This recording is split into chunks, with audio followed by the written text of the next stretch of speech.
Halo, selamat datang di D17 Channel. Apa kabar teman-teman? Oke, di edisi kali ini kita akan membahas 5 hal yang harus dipertimbangkan sebelum membeli kebun sawit. Oke guys, sebelumnya yang belum subscribe silahkan subscribe dulu ya.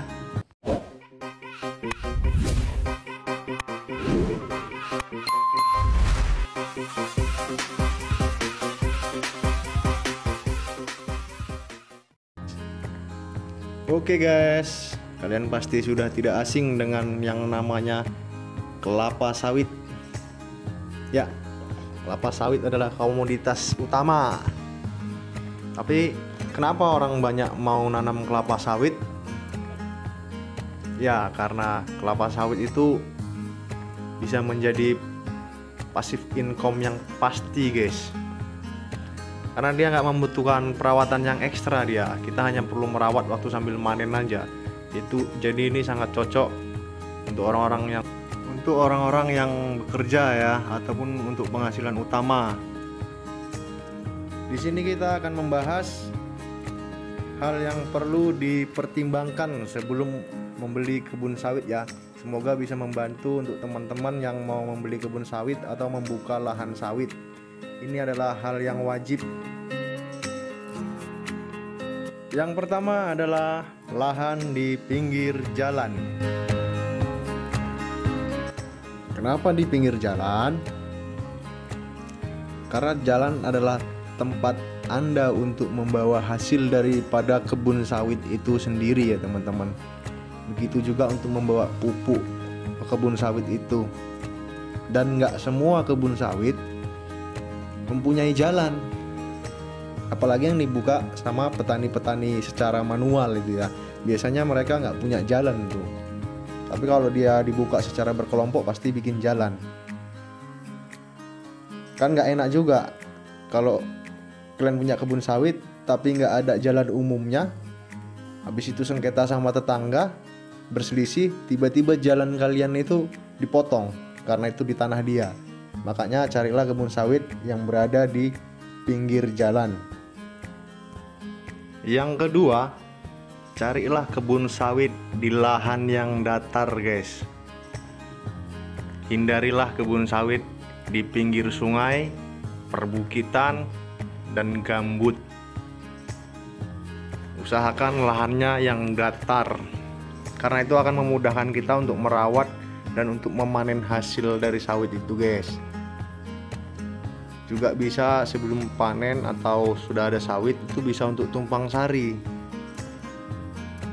Hindarilah kebun yang dekat dari sungai atau yang terkena banjir. Kalau enggak kalian akan menyesal. Itu dari pengalaman saya pribadi ya. Saya ada beli lahan kebun sawit di pinggir sungai, dekat sungai. Dan sudah 5 tahun sama saya belum juga menghasilkan. Karena apa? Karena begitu ditanam kena banjir, begitu ditanam kena banjir. Bahkan saya sendiri sudah menanam 4 kali ini guys, dan terkena banjir terus. Itu paling dihindari itu lahan di pinggir sungai. Lebih bagus cari yang bukit atau gambut tapi nggak kena banjir ya. Yang ketiga, pilihlah tanah yang bagus ya guys ya. Ini yang di video inilah tanah yang paling bagus untuk nanam sawit guys. Dia sekitar 30-1 meter tanah hitam di atas, dan bawahnya adalah tanah lempung atau tanah mineral ya guys. Kenapa dia paling bagus? Karena dia tidak menghanyutkan pupuk guys. Dia tanah hitam, habis itu dipupuk, dan pupuknya itu paling jauh itu di tanah lempung. Dia nggak akan lari. Beda sama di tanah berpasir ya, atau di tanah gambut. Itu kalau kita pupuk banyak-banyak, pupuknya itu jatuh ke bawah. Makanya nggak bisa diberi pupuk terlalu banyak. Bagus sedikit tapi sering gitu kalau di tanah gambut dan tanah berpasir itu. Dan usahakan hindarilah beli kebun sawit yang tanahnya berpasir, atau hindarilah kebun sawit yang tanahnya gambut yang belum jadi. Tapi kalau gambut yang udah jadi nggak apa-apa, itu malah bagus. Yang keempat, belilah tanah atau kebun sawit Anda dengan legalitas yang jelas. Seperti contohnya sertifikat, dan kalian kalau belinya dari ahli waris atau dari surat hibah, saya sarankan semua keluarga yang jadi ahli waris itu untuk bertanda tangan di surat jual beli ya, supaya tidak ada tuntutan ke depan.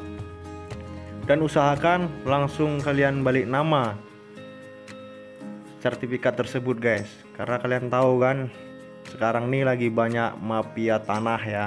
Jangan sampai kita beli lahan terus di kemudian hari tiba-tiba ada yang punya surat dan mengaku bahwa tanah kita itu punyanya tanah dia kan gitu. Dan yang terakhir, yang kelima, kalau kalian membeli kebun sawit yang sudah jadi, coba tanyakan bibit apa yang dipakai. Dan kalian yang baru mau buka lahan dan mau nanam sawit, pastikan bibit yang kalian pakai adalah bibit unggul ya guys, bibit yang bagus dan sesuai dengan lahan yang mau kalian tanami sawit. Karena bibit-bibit unggul ini dia punya kemampuan masing-masing guys, dan didesain untuk di tanah-tanah masing-masing. Ada yang didesain dikhususkan di tanah gambut, ada yang dikhususkan di tanah mineral, ada juga yang punya keunggulan tahan dengan jamur komes guys. Jadi kalian pastikan bahwasannya kebun sawit kalian itu memang dengan bibit yang unggul guys, atau bibit yang bagus, karena itu akan menentukan untuk ke 30 tahun mendatang. Karena kebun sawit ini bisa bertahan sampai berumur 30 tahun, bisa lebih pun. Cuman karena yang manen kesulitan mungkin nggak nyampe jadi 30 tahun kan. Kalau bagi kalian yang punya dana cekak ya, lebih bagus kalian cari bibit Mariles lah daripada beli bibit yang abal-abal. Bukannya saya lebih menganjurkan bibit Mariles ya, tapi bibit Mariles itu kan kita lebih tahu indukannya tuh seperti apa daripada bibit yang abal-abal. Kita belinya taunya bibit unggul, ternyata bibitnya bibit abal-abal KW. Lebih bagus beli, memang yang paling bagus tuh bibit unggul ya, langsung beli di balai benih. Karena sekarang kan banyak tuh langsung beli di balai benih, cari aja di internet ya, dan di Shopee langsung di internet gitu, di link-link balai benihnya.